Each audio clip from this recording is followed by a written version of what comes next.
ዛሬ ትሬን ቱ ቡሳን የተሰኘ የዞምቢ አስፈሪ ፊልም አሳያችኋለሁ። እናንተ ግን ሰብስክራይብ እያደረጋችሁ አይደለም። ሰብስክራይብ እና ላይክ አድርጋችሁ ጀምሩ። የጭነት መኪና ወደ ኳራንቲን ዞን ሲቃረብ ወዲያውኑ መኪናውን በሚያጸዱ ባለሙያዎች ይቆማል። ሹፌሩ ምን እየተካሄደ እንደሆነ አንዱን ይጠይቋል። እሱም ምንም የተለየ ችግር እንደማይኖር ይመልስለታል። ሹፌሩ ጉዞውን ይቀጥላል። ስልኩን ለማንሳት ሲሞክር በመንገድ ላይ አንድ ነገር ገጨ። ከመኪናው ወርዶ ሲያይ የተገጨው አጋዘን መሆኑን ይረዳል። በመኪናው ላይ ጉዳት አለመኖሩን ካረጋገጠ በኋላ አጋዘኑ መንገድ ላይ ትቶት ሄዳል። ይሁን እንጂ እንስሳው ተመልሶ በሕይወት ይነሳል። ሶኩ በስራ ቦታ ሆኖ ከአንድ ደንበኛ ጋር በስልክ ስለ አክሲዮን ሽያጭ እየተነጋገረ ነው። ረዳቱ ወደ ቢሮ ሲገባ እሱ በአንድ የውሃ ማጠራቀሚያ ውስጥ ስለሞቱ አሶች የሚገልጽ ዜና እያነበበ ነበር። ሶኩ የዚያን ኩባንያ አክሲዮኖች በሙሉ እንዲሸጡ ለረዳቱ ይነግረዋል። ቆይቶም መኪናውን አቁሞ ስለ ልጃቸው ከቀድሞ ሚስቱ ጋር በስልክ ይከራከራል። ልጁ በሚቀጥለው ቀን ለልደቷ እናቷን መጎብኘት ትፈልጋለች። እሱ ግን ብቻዋን እንድትሄድ አይፈልግም። ወደ ቤት ሲደርስ እናቱ በሩን ትከፍትለታለች። ወደ ልጁ ክፍል ሲገባ ለእናቷ በስልክ ብቻዋን ባቡር ተሳፍራ መምጣት እንደምትችል ስትነግራት ያገኛታል። እሱን ስታዩ ስልኩን ትዘጋዋለች። ከአጠገብ ተቀምጦ ስራ እስኪቀንስለት ድረስ አንድ ሳምንት እንድትጠብቀውና እሱ ራሱ ወደ ቡሳን እንደሚወስዳት ይነግራታል። የልደት ስጦታውን አስቀድሞ ሰጣት። ስትከፍተው ግን ቀደም ብሎ የገዛላት አይነት ነበር። ሌላ ምን እንደምትፈልግ ሲጠይቃት እናቷን ማየት እንደምትፈልግ ትነግረዋለች። የእሱን ጊዜ ላለማባከን ብቻዋን እንደምትሄድ ትናገራለች። ሶኩና እናቱ ስለ ልጁ ያወራሉ። እሷን ወደ ቡሳን ሲሄድ ከሚስቱ ጋር በግልጽ እንዲነጋገር ትመክረዋለች። እሷን በስራው ላይ ወሳኝ ወቅት እንደሆነ ይነግራታል። እናቱ ግን ይሄ ለሱን ህይወትም ወሳኝ ወቅት እንደሆነ ትነግረዋለች።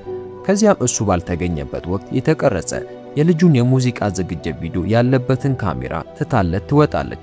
ሶኩ ቪዲዮውን ሲመለከት ልጁ ምን ያህል እየተጎዳች እንደሆነ ይረዳል። ስለዚህ እሷን ይዞ ለመሄድ ወሰነ። በመኪና ውስጥ እያሉ ስለ ዝግጅቱ ሲያወራ ሊመክራት ሲሞክር ከአምቡላንስ ጋር ሊጋጭ ለጥቂት ይተርፋል። የፖሊስ መኪናዎች በሰልፍ ሲያልፉ ይመለከታሉ። ድንገት ልጁ አመድ ከሰማይ ሲረግፍ ታስተውላለች። በባቡር ጣቢያው ወደ ቡሳን የሚሄደው ባቡር ለመነሳት እየተዘጋጀ ነው። የባቡር አሽከርካሪ ወደ ክፍሉ ገባ። አስተናጋጆቹም ተዘጋጁ። የአንድ የቤዝቦል ቡድን አሰልጣኝ ሁሉም እንዲቀመጡ ይነግራቸዋል። በዚህ መሃል ሶኩና ልጁ ባቡር ውስጥ ይገባሉ። ለስራ ቦታው ደውሎ ከምሳ በፊት እንደሚመለስ ይነግራቸዋል። ባቡሩ ከመነሳቱ ጥቂት ቀደም ብሎ የቆሰለች ልጅ እየሮጠች ወደ ባቡር ትገባለች። ባቡሩ መንቀሳቀስ ሲጀምር ሱሁን አንድ ሰው በጣቢያው ሰራተኛ ላይ ጥቃት ሲያደርስ ትመለከታለች። ወደ ባቡሩ የገባችው ልጅ እግር ላይ የንክሻ ምልክት አለ። የንሱክ ለባቡር አስተናጋጆቹ አንድ ሰው ለረጅም ጊዜ ሽንት ቤት ውስጥ እንደተቆለፈበት ይነግራቸዋል። ሱሁን ነገሩን ለማወቅ ጓጉታ ምን እየተካሄደ እንደሆነ ለማየት ትሄዳለች። ሰውየው ሁሉም ሰው አለቀለት እያለ ይጮሃል። ነገር ግን አስተናጋጁ የሚለውን ሊረዳው አልቻለም። ከሽንት ቤቱ እንዲወጣ ለማሳመን ይሞክራል። የተነከሰችው ልጅ በባቡሩ ውስጥ እየተንገዳገደች ስትሄድ ትወድቃለች። ግን ማንም አላስተዋለም። ሱን ወደ ሽንት ቤት መግባት ፈለገች። ነገር ግን ለሚስቱ በሩን እየጠበቀ ከነበረው ሳንጓ ጋር ትገናኛለች። እሱን ወደ ቀጣዩ ባቡር ክፍል እንድትሄድ ይነግራታል። አንዲት አስተናጋጅ የተነከሰችው ልጅ ስትውለበለብ ታገኝና ወዲያውኑ የሕክምና እርዳታ ትጠራለች።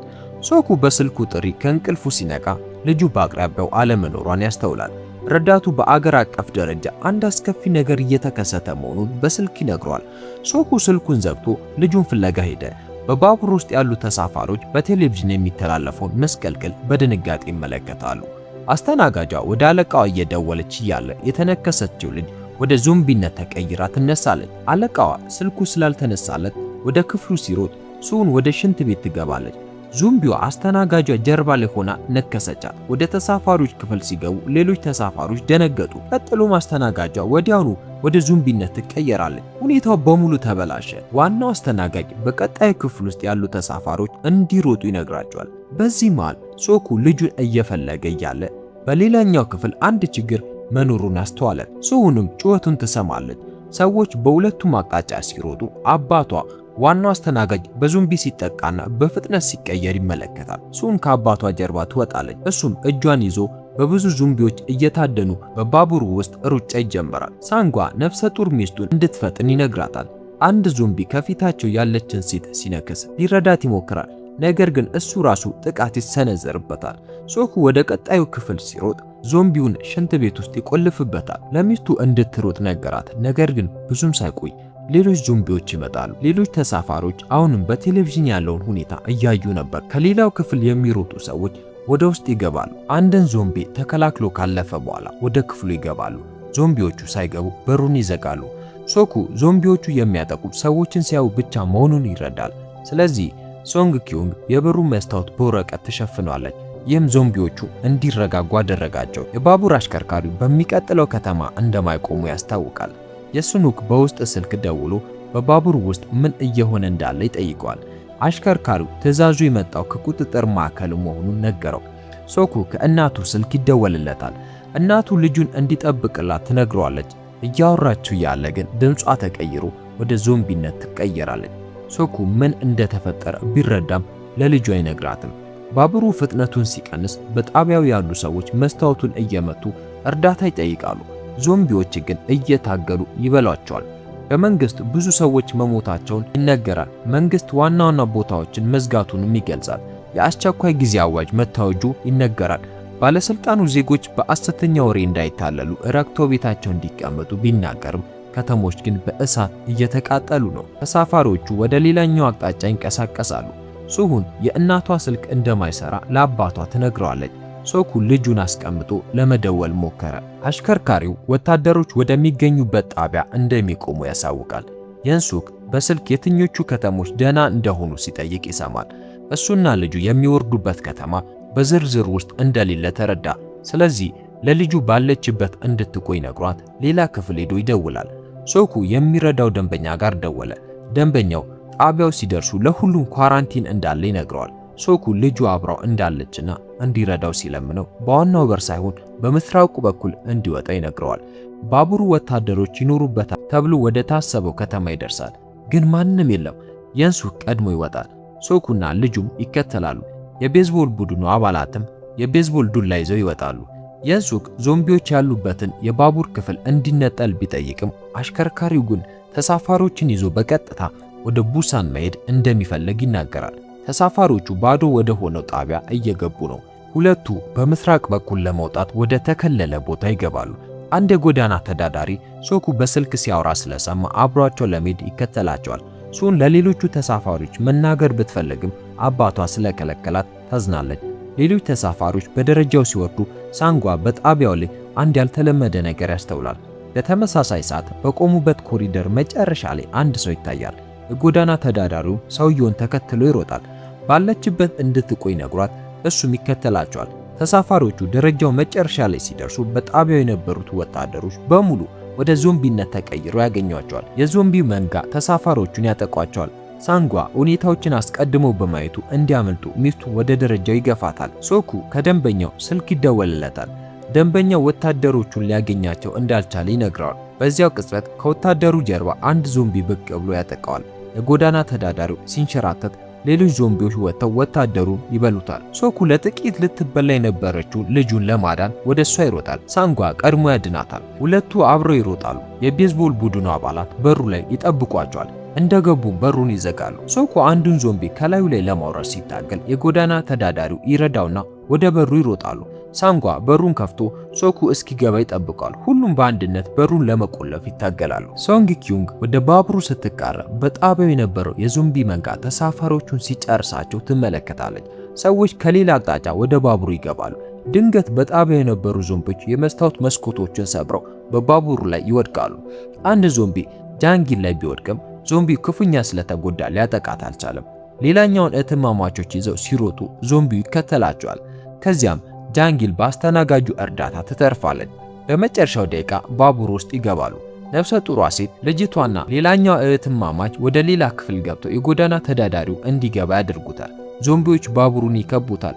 የንሱክ ለመትረፍ መሄድ እንዳለባቸው ለአስተናጋጁ ይነግረዋል። ይህ በእንዲህ እንዳለ ሳንጓ በሩን ይቆልፋል። ሰዎቹ እየሮጡ እያለ የዞምቢው መንጋ መስታወቱን ሰብሮ ይገባል።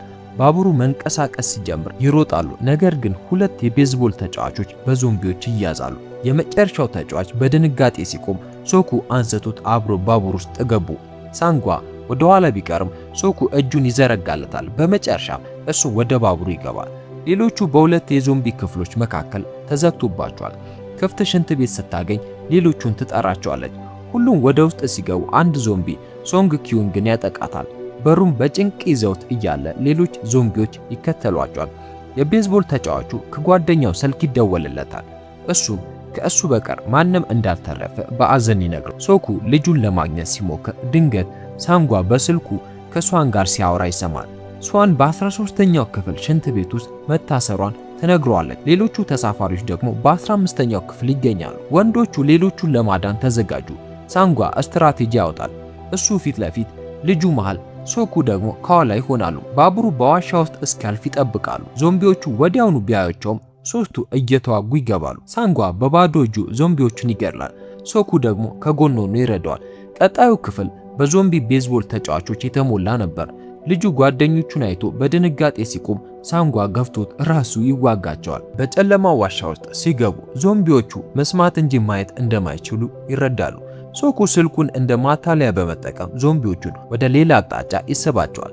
በመጨረሻም ሽንት ቤቱ ጋር ደርሰው ሁሉንም ያገኟቸዋል። ሶኩ ወደ ቀጣዩ ዋሻ ለመድረስ ምን ያህል ጊዜ እንዳላቸው ያሰላል። ልጁ በ15ኛው ክፍል ላለችው ጓደኛው በህይወት እየመጡ መሆኑን በቴክስት ይነግራታል። እሷም ለሌሎቹ ተሳፋሪዎች ትነግራቸዋለች። ነገር ግን የንሱክ ተላላፊ በሽታ ይዘው ሊሆን ይችላል በሚል እንዲገቡ አይፈልግም። ሌሎቹም በአሳቡ ይስማማሉ። ባቡሩ ዋሻ ውስጥ ሲገባ ሁሉም ከሽንት ቤቱ ይወጣሉ። አሁን ግን በዞምቢዎች ተሞልቶ ያለውን ክፍል እንዴት እንደሚያልፉ ማሰብ አለባቸው። ሁሉም ሰው በሻንጣ ማስቀመጫው ላይ እየተንሸራተተ ያልፋል። ሶኩ የዞምቢዎቹን ቀልብ በመሳብ ወደ ባቡሩ ወለል እንዲወርዱ ያደርጋል። ከዚያም ወደ ቀጣዩ ክፍል ይሸጋገራሉ። የጎዳና ተዳዳሪው ሲወድቅ ሶኩ ሊረዳው ይሄዳል። ባቡሩ በዋሻ ውስጥ ሲያልፍ ሁለቱም በክፍሉ ውስጥ ተገለው ይቀራሉ። ሶኩ እንዲሮጡ ሲቆጥር የጎዳና ተዳዳሪው በአጋጣሚ የለስላሳ ጣሳ በመርገጡ ዞምቢዎቹን ይስባቸዋል። ወደ በሩ ቢደርሱ አንድ ዞምቢ በመሃል በመግባቱ ሳንጓ በሩን ይዞ ለመቆየት ይገደዳል። በሌላኛው በኩል ያለው የቤዝቦል ተጫዋች በሩ ስለተቆለፈባቸው በ15ኛው ክፍል ላለች ጓደኛው ይጮዋል። በ15ኛው ክፍል ያሉ ተሳፋሪዎች ግን እንዳይገቡ በሩን በኃይል ዘግተውባቸዋል። ሶኩ ሳንጓን ለመርዳት ሲሄድ ልጁ ሌላኛውን በር ለመስበር ይሞክራል። ድንገት አንድ ዞምቢ ሳንጓን ይነክሰዋል። በመጨረሻም ወደ ቀጣዩ ክፍል የሚያስገባውን በር ይሰብሩታል። ነገር ግን የንሱክ ከውስጥ ሆኖ በሩን እንዳይከፍት ይይዘዋል። በመጨረሻ ሳንጓ ሲደክሞ ሶኩን ሚስቴን ይዘህ ሂድ፣ አደራ ጠብቅልኝ ይለዋል። ሶኩም ይቅርታ በማለት ሚስቱን ይዞ ይሄዳል። ሳንጓ እስከ መጨረሻው እየተዋጋ ዞምቢዎቹን ይይዛቸዋል። ሶኩ ልጁንና ሶንግ ኪዩንግን ይዞ ወደ 15ኛው ክፍል ይገባል። የንሱክን አንተ ርካሽ በማለት ይመቷል። የንሱክ ግን ሶኩ ተበክሏል በማለት ተሳፋሪዎቹን ይቀሰቅሳል። ተሳፋሪዎቹም አምስቱንም ከክፍሉ እንዲወጡ ያስገድዷቸዋል። በዚህ መሃል ጆንጊል በበሩ ማዶ ወደ ዞምቢነት የተቀየረችውን እህቷን አይታ ማንም ሳይከለክላት በሩን ትከፍታለች። በ15ኛው ክፍል የነበሩት ጨካኝ ተሳፋሪዎች በሙሉ በዞምቢዎች ይወረራሉ። ባቡሩም በመንገድ ላይ ባለው እንቅፋት ምክንያት ይቆማል። አሽከርካሪው ተሳፋሪዎቹን ወደ ቡሳን የሚያደርስ ሌላ ባቡር ፍለጋ ይሄዳል። የንሱክና አንድ አስተናጋጅ ከጥቃቱ ተርፈው ሽንት ቤት ውስጥ ተደብቋል። የንሱክ ለመንገዱ ማጽጃ እንዲሆነው አስተናጋጁ ወደ ዞምቢዎቹ ገፍቶ እሱ ያመልጣል። በቆሙት ባቡሮች ላይ የሚነድ መኪና ተጋይቶ የተረፉትን ሰዎች ይለያያቸዋል። የቤዝቦል ተጫዋቹና ሞቲቬተሯ ተነጣጥለው እያለ የንሱክ ልጅቱን ለዞምቢ አሳልፎ ሰጥቶ እሱ ያመልጣል። ወዲያው በልጁ እቅፍ ላይ እያለች ወደ ዞምቢነት ተቀይራ ትነክሷለች። ሶኩ ሶንግ ኪዩንግና ሱሁን በወደቀ ባቡር ውስጥ ተይዘዋል። የጎዳና ተዳዳሪው ዞምቢዎቹ ወደ ሴቶቹ እንዳይደርሱ ራሱን መስዋዕት በማድረግ ይከላከላል። ሶኩ ቀዳዳ አግኝቶ ሁለቱን ይዞ ይወጣል። እየተንቀሳቀሰ ያለውን ባቡር ተከትለው ይሮጣሉ። በጣቢያው ያሉ ዞምቢዎች በሙሉ በባቡር ላይ ተከምረው ሊያስቆሙት ሞከሩ። ሶኩ ግን ጥሏቸው ይወጣል። በባቡሩ መሪ ክፍል ውስጥ የንሱክን በከፊል ወደ ዞምቢነት ተቀይሮ ያገኙታል።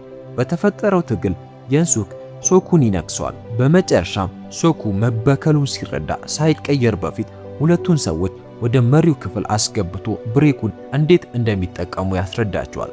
ሱአን አባቷ መልቀቅ ባትፈልግም እሱ ግን ወደ ዞምቢነት እየተቀየረ ስለሆነ እጁን አላቆ ይወጣል። ሶኩ ወደ ዞምቢነት ሲቀየር ሱአን የተወለደችበትን ቀን እያስታወሰ በደስታ ፈገግ ይላል። ከዚያም ራሱን ከባቡሩ ላይ ይወረውራል። ሶንግ ኪዩንግና ሱሃን መንገዱ ስለተዘጋ ባቡሩን አቁመው በእግራቸው ይጓዛሉ። ወደ አንድ ጨለማ ዋሻ ገቡ። በሌላኛው በኩል ያሉት ወታደሮች በስናይፐር አነጣጠሩባቸው። ትዕዛዙ ግደሏቸው የሚል ነበር። ነገር ግን ድንገት ስዋን ለአባቷ ልትዘፍን ያዘጋጀችው መዝሙር በለቅሶ መዘመር ትጀምራለች። ወታደሮቹም ድምፁን ሲሰሙ የተረፉ ሰዎች መሆናቸውን አውቀው ሊረዷቸው ወደ ዋሻው ይሮጣሉ። ታሪኩም በዚህ ያበቃል። ታሪኩን ከወደዳችሁት ላይክ አድርጉ፣ ሰብስክራይብ በማድረግ በአዲስ ፊልም እንገናኝ።